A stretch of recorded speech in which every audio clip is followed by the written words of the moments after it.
Hi Spring fans! In this installment of Spring Tips, we're going to look at the Spring Shell project. Now, I don't blame you if you haven't heard of it yet, right? This is a fairly sort of under the radar project, and that's because largely the biggest consumer is other projects, right? The Spring Shell code base originated in Spring Roo, a project that we originated more than 10 years ago, and there it served our CLI use case, right? We had to build a client, a command line client that you could use, and it was interactive, and that command line was the tool with which you interacted with the framework, with the runtime. We took that source code, and it's sort of survived. It's been used in other projects, but most notably, it was polished off and reworked a little bit to support our use cases for Spring XD, which of course is now Spring Cloud Dataflow. The original source code is based on JLine, so the basic console, read line support, all that kind of stuff, all that's supported by JLine, and Spring Shell has been sort of an abstraction on top of that. Now, it's just reached a new milestone. It's at 2.0 M2, right? So there's a new release, a new version of it that looks very promising, and one of the biggest features of this new release is that it's based on Spring Boot, so there's a whole auto configuration mechanism and a framework and so on. So we're going to look at that, and I'm under no illusions or delusions rather of the market for people building shell-based applications. I'm not saying this is going to be the next big thing that you should all run out and do, but if you have some sort of back-end use case or some sort of tooling that needs to be built, operations tool or just some sort of dashboard experience or whatever, there might be a use case for it to be generated and to be supported with a shell, right? A shell-based user interface, as opposed to maybe a more full-featured web application, which would take considerably longer to develop. Maybe you just want something that you can use to administer batch jobs, for example, or you want something you can use to interact with your backend REST API to pull up data, whatever your use case is. You could very, very quickly get a working prototype with a shell, whereas it would take a considerably more time to get the same experience, to get the same sort of interactivity with a web application. And this is not for everybody. One thing to keep in mind is that this is a shell, right? So this is going to be, it's going to take advantage of features that work more readily on Unix or Unix-flavored operating systems. That said, it should still work on Windows, and we know, of course, it works on Windows with Cygwin and other, Unix-flavored modes on top of Windows. All right. So we're going to build a new CRM. It'll be an application that you can use to talk to a CRM, which of course I don't have. A CRM is just an app that you can use to manage customer data, and it's just a very boring domain, so I figured we'd go with that. So let's call this the CRM shell, and we're going to use the Lumbox support in Spring Boot, and we're going to use Spring Boot 2.0 M5. Now, there is no shell checkbox, at least not yet anyway, which is a bit of a bummer, and I hope to see that change. But the reason we're choosing 2.0 M5 is because we want the milestone and snapshot repositories added to our Maven build, right? So by choosing M5, we already get that for free, as opposed to relying on the assumption that we can talk to the Maven Central repositories. All right. So let's open up our build, and we'll add Spring Shell Starter. So Spring Shell Starter, or maybe it's okay. Org Spring Framework, and it's not cloud but shell, and the version is 2.0.m2. Let's see if that works. Good. All right. So our new CRM shell is going to manage, as I say, data from a CRM. So we're going to have an entity of type person. That'll be something that we'll manage. Now we're not going to actually use. I don't have a REST API. I don't have an actual persistence tier or anything like that. I have no sophisticated code. We're just going to create a mock API, a trivial API, so that we have something with which to work. So it's going to support data of type person, who's got with a long ID and a name. All right, there's that. We want to be able to work with that data, so we're going to create a person service, and the service will be It'll support, I don't know, what is it going to support? It'll support a number of different use cases. It'll support asking, is a user connected? All right, so we'll say something for now. I'll just return false. It'll support connecting, right? So void connect, string user, string PW. It'll support disconnecting, so we'll get back to that. It'll support returning a person by its ID, all right? So there's that. And what else do we need? We want to find all people by name. So string name. All right. Good. So that's our surface area API. Naturally, we need, there is a little matter of data. We need actual data in order for this to work. So let's go ahead and write some data. When this bean gets initialized, we'll go ahead and write some data to the database. And our database, in this case, I'm using giant, sarcastic air quotes here, is a local map, a map of people ID to the person record itself. And of course, it's in memory, but it's still just a map. Okay. So this dot people dot put all, and we have to put in a map of data. So we'll say stream dot of. I'm going to create some sample data, right? Some sample data with some similar names. Brian Clozel,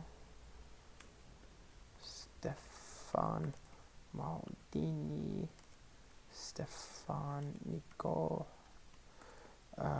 James Waters, James Bayer.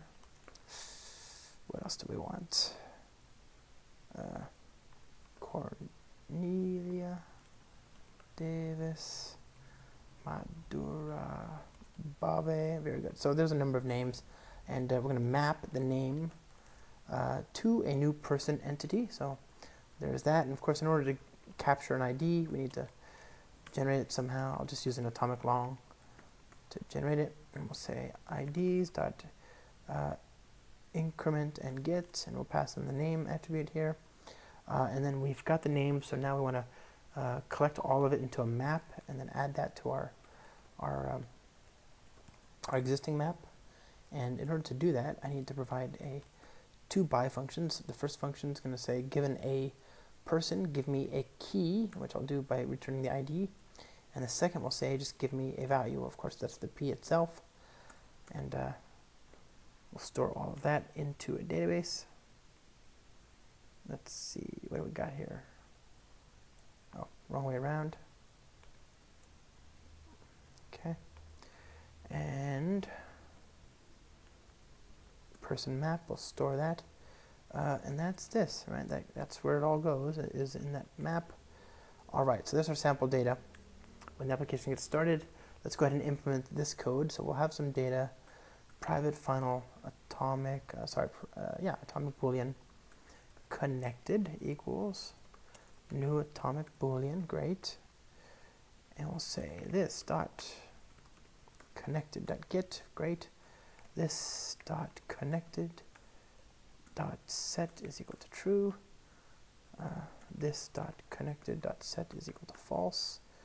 I'm going to say this dot people dot get ID, and finally this dot people dot values dot stream dot filter p dot get name dot contains name. All right, so there's that, two lowercase, collecting it all into a list. And there we go. There's our basic endpoints, okay?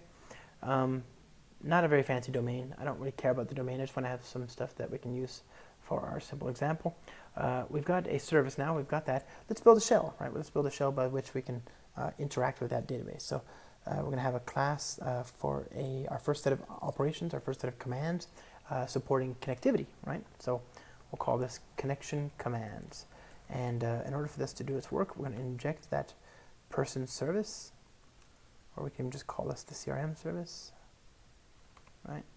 That'll invariably, there you go, that'll work. So we're going to inject the CRM service here. There we are. And we'll make this a shell component. and we'll inject that into the constructor, and we'll use that to create our first command. So let's create a command here to connect, right? And that'll take two parameters, the username and the password. And we're going to call this we're going to give it a string, so connect to the CRM. This is a description of what we're going to do here. And of course, in our case, we're just going to connect, forwarding the username and the password. Now, I can imagine wanting to report back to the client what's happened, right? I want to talk to the client. So let's see what happens here first. Let's run this, and we'll say cd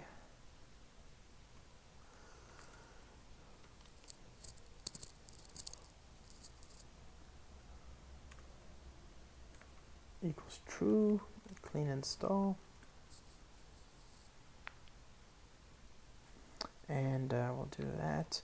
Java -jar target CRM shell.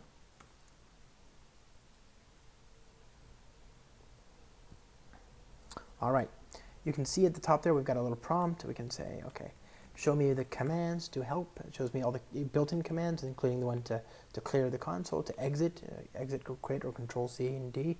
Help will show you all the commands. That's what I've just invoked to get this listing here. Script, it actually takes a file, and it'll allow me to provide any commands I could provide in the shell. I can provide them in a file and then script them, right? I can automate it. And of course, our one custom connect command. So let's see what that looks like. Connect equals username J, password is P. There we go. So we have no, it worked, nothing is wrong, but it didn't, as far as I'm concerned, we don't know what just happened, right? We don't have any feedback. So let's report back to the client what's just happened. But when we do that, I want to make sure that we get the recipe for reporting back to the client done right one time and then reuse that recipe, right? So instead of reinventing our own log abstraction or anything, we're just going to create a little service that manages the console output, because again, that's a competency of this application, is we're actually talking to the client on the console. This is not just about logging. So console service, and all we're going to do is manage the interactions to system out, basically. So create an endpoint here, public void write, string message, and it's going to take an array of arguments if there are available, and we'll say this.out.print this, okay, and this.out.print f message and args. In order to pass that in, we'll have to cast it to an array, and then we'll say this.out.print line. Very good. So there's our basic console output. I like a little color in my application, so I'll grab the color codes, the ANSI color codes here, and we'll use those to spice up our output here a little bit. Okay, so private final string ANSI reset and ANSI yellow. So we're going to say first this.out.print line, or not, rather, to print ANSI yellow. Okay, and that'll be the ANSI reset. ANSI reset. Very good. So now let's rewrite that, or rework this code here to reflect the fact that we have done what we expected to do. Private final console service console, and we'll inject that into the constructor, and we'll report it here. So this dot console dot write connected username. All right, not bad. Let's see what that does for us. So here we go.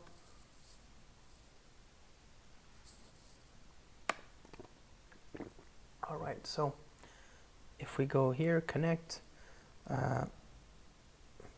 it says connected J, and it's in yellow, right? So I used the ANSI color code there to signal that the following text should be in color, and then when I hit the reset, it goes back to whatever color was there before.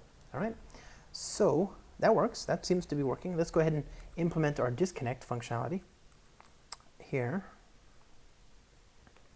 And this is fairly straightforward, right? We just say public void disconnect, and we'll say this.crm.disconnect.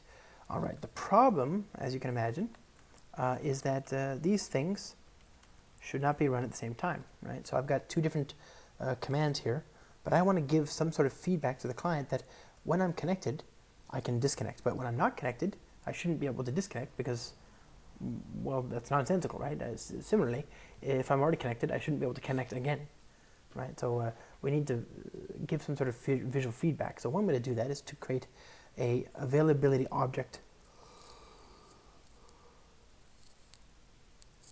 and return it back to the client when asked, right? The framework will give us an opportunity. We can signal to the client which one it should use by creating or by annotating a method with shell method availability, and then returning an availability object. And this availability object will be used by all commands in this shell component to determine whether they should be grayed out or not, whether they should be activated or not. This is not what we want, but it's interesting because it gives you a single way to provide feedback. What I want is to have a different availability for this than I do for this. Obviously, one has to be exclusive to the other. So there's another convenient mechanism here. We can just say availability disconnect and then suffix it with the name availability. And our job is to say, okay, disconnect is only available when we're connected. So this .crm.is connected. Good. Availability is available. Otherwise, you're not connected. Okay, so that's fairly straightforward. That'll be called by convention when looking at the availability for that method. Similarly, we can do the same thing here for the connect command. And the role is released, right? Reversed rather. So we're going to say if we're not connected, then this is available. Otherwise, we're going to say you're already connected. All right, let's clean that up. And we'll start that again. All right. So actually, before I get too ahead of myself, help shows that we cannot disconnect, but we can connect. Good. Username, J, password P, whatever. Good. Help again shows me that now disconnect is visible, right? But I cannot connect. The asterisk signals that it's currently unavailable, right? Okay, so that works, but in order for me to get that feedback, I have to use the help command each time to see the asterisks next to the command. What I'd like to do is instead to have that information visible in the prompt. So we're going to do that. We're going to create a custom prompt provider. So connected prompt provider implement prompt provider. Prompt provider is a callback method, a callback interface in the Spring Shell project, and the job is very simple. When asked, return a prompt that'll get shown in lieu of shell : greater than, right? So we're going to say private final CRM service, CRM, add a constructor argument, and we'll say string message equals Spring CRM. We'll have a little value there. We'll say string dot format. Okay, and in the output here, we're going to say this dot CRM dot is connected, otherwise disconnected. Okay, and okay, to space. So there we go. Now we just return an attributed string. It can be a lot more things if you want it to be, but for our purposes, it's just going to be a string, right? So that's easy enough. Let's go ahead and restart. Let's see what happens there.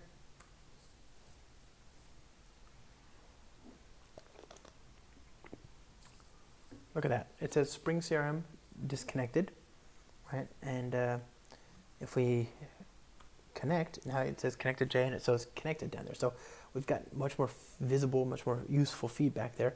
I think that's kind of convenient. And of course, you can use ASCII, ANSI cutters and all that stuff all apply there as well. Okay, so we've got that. Let's build a new command. Let's build something that allows us to talk to that repository of data, the people records, the persons. So we'll create a new command grouping here. And we'll say class people commands. All right, so this will allow us to work with a directory, and this is just a shell component. And we're going to have an endpoint here that returns. It's going to be a directory endpoint, and it'll do something with records of type person. So there's this shell method directory interact with the directory. All right, so there's our convenient command, and we're going to basically edit. We're going to find a person and then edit it, right? But the problem is that Spring Shell doesn't know about a person, right? Our person's an entity. It's a domain model. It's a DTO. It's a number of things, but it is not a Spring Shell type. So we need to teach it how to do that. And when here we can just use the converter framework, the substrate in Spring. It's been there since I don't know 3.0. It's been around forever. It's a mechanism that we use to adapt strings into your business domain and vice versa. And it's used all over the frameworks, all over the ecosystem, all over Springdom. So if you're doing form binding in Spring MVC or WebFlux, you're using that. If you're using Spring integration, if you're doing certain Spring expression language constructs, if you're doing, just any number of things, right? Anywhere you can think of it, there's probably some sort of conversion service mechanism in there somewhere. So we're going to create a custom converter, which is going to be plugged into the conversion service, which is, as I say, a part of Spring for at least a decade, I guess, almost a decade. So we're going to say class person converter implement converter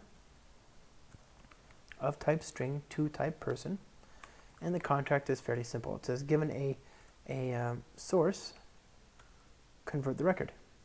So what we're going to do is we're going to assume that the string that's going to be entered is uniform, because we can parse uniform, right? So I've got a regular expression that I've conjured up here, and we'll use that to make short work of parsing the schema that I've dreamt up. Okay, so private final. There we are. So there's a regular expression pattern, and what that's going to look for is records of the following form, like this, foo bar, right? So it's going to keep only 42. It's going to have a group that'll support that number there, right? Okay, so we want to use that. We want to say, okay, this dot pattern dot matcher source and map to a matcher if matcher dot find. Then we say matcher dot group, and we don't want the whole expression. We just want that one group that matches the the inner parentheses. Okay, so that's the first group, and we're going to say if string utils has text group, then long.parse long group, and we'll say long ID equals, and we'll look at the CRM service here. So we don't have the CRM service here just yet, so let's do that. Private final CRM service. Okay. Add a constructor argument there. We'll say this.crm find by ID, right? That's exactly what we're trying to do after all. Otherwise, we return null. All right, so that's a fairly straightforward implementation. Let's go ahead and try that out. Now, don't let the fact that we're expecting sort of a schemified, well-known text disturb you, right? For now, we're just trying to prove that this will work, but as we'll see, it's possible to get that auto-filled for us. So let's see, directory, person, all right. So we know that if it's of the form to whatever, that will work, right? So we didn't do anything with it. We have to give us the console service console, and I'll say this dot console dot write working with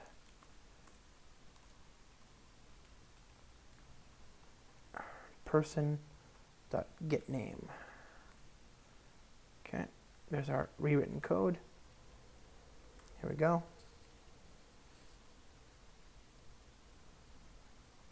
All right, directory person to foo.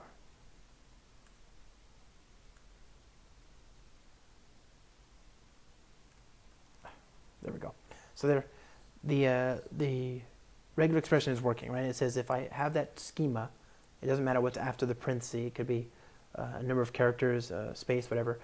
As long as that's true, it'll be able to extract the ID, find the record, and then print out that working with Brian Dussault. Now, of course, this is all very well and good, but how often are our users going to know that schema or want to remember it, first of all? And then second of all, they're not going to know, which ID corresponds to which user. So this is really painful. We'd like to let them search.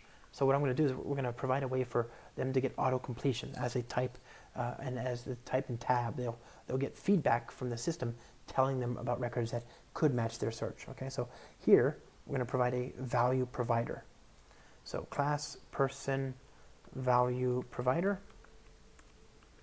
implement value provider. And the job is very simple. It's a component, and Spring Shell needs to know about that for our argument here. So the argument is a shell option. We're going to tell it about it using the class literal syntax there. So we're saying run this value provider when they're inspecting values of this type. And the value provider that we're going to write has a very simple job. It says when something comes in and the parameter, get parameter type is assignable from the person, keep it, and then return the record. So private final CRM service, CRM, add a constructor argument, move that up there. All right, so let's see, we're going to say string current input equals completion context dot current word up to cursor, and we're going to say this dot crm dot find by name, looking for the current input. Then we're going to stream it, and then we're going to turn it into a collection of completion proposals. So we got to map it first. So p string dot format like this, like that. All right. So it'll be p dot get ID, p dot get name, dot map completion proposal new dot collect. So that's our rewritten code, and all we're doing is we're saying find all the records that match the current string that's been input. That's this bit right here. Take it and create it, encode it in that schema that we talked about earlier. Use that as a completion proposal, and then hit go. So let's try that again.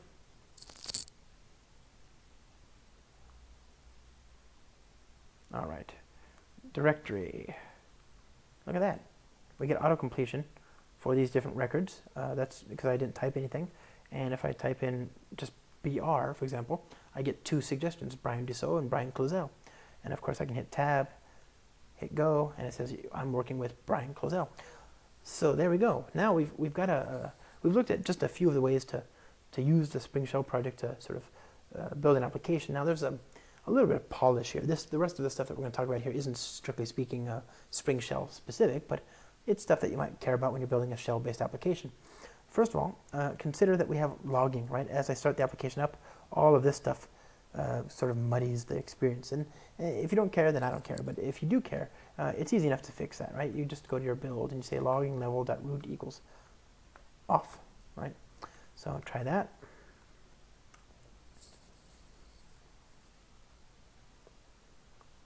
All right, much better, right? So now we can say connect equals username, J, password, P, connected, etc. Very clean. Now, I happen to be a big fan of this ASCII artwork. Anybody who knows me knows that this is, I rank this among the fine art masterpieces of the world. That said, maybe you're of the inclination that you want to change it, and that's okay.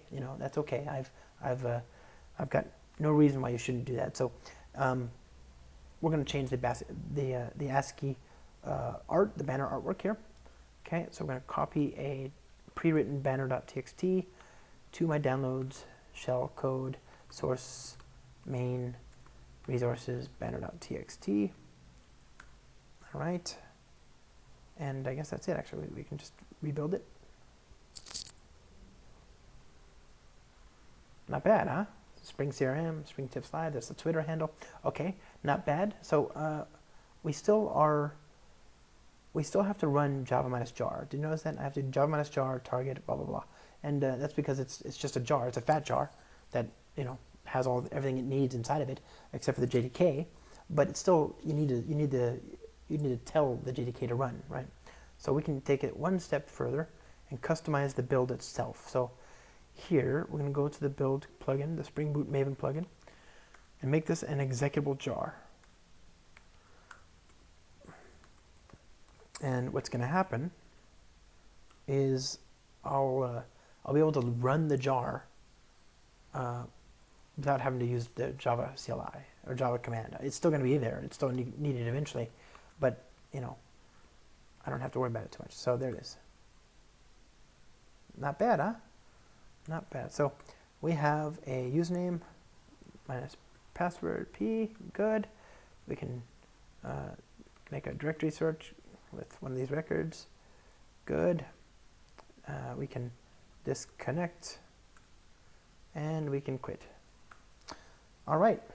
So my friends, with that, we've looked at the Spring Shell project. We looked at how to build a simple Spring Shell based application. It's worth understanding that anything you can do in Spring, you know, and then print out, you can do with Spring Shell. So you could have this connected to a WebSocket based chat, for example. You could use this to talk to a REST API using a Spring Webflux web client or a REST template or whatever, talking to back-end services. You could have this driving the creation of jobs, you know, Spring Batch jobs, or sending messages into channels, or doing whatever you want, right? It's just a nice, easy to use, easy to script, easy to automate, easy to interact with tool, and it's lightweight. It doesn't take a lot of resources to talk about this jar, to move it around. So we have a CRM shell here. It's 12 megs. That whole jar, all the functionality in the jar, everything is a 12 megabyte jar. So we've got that. We didn't get to look at a number of other features. I mean, there's just, obviously you can imagine there's a lot of other features beyond this. You can make certain parameters to your commands optional, for example. And more to the point, there's even support for JCommander, which is a separate project that was created by Cedric Boist, is it? I think the gentleman behind TestNG, for example, he created a project for binding arguments on the command line. It's called JCommander. Very, very useful. You can use that with Spring Shell if you want, and that allows you to bind parameters to a command to a POJO, as opposed to having to declare custom parameters, or rather, parameters for each command method here. You know, there's many other things besides. Right now, it's early days yet. This is still the second milestone. So if you have feedback, I'm sure the Spring Shell team and ultimately the larger Spring Cloud Dataflow and all other projects based on Spring Shell, all those projects would appreciate any and all feedback, right? So give it a try. Let us know. And with that, thanks for watching, and see you next time.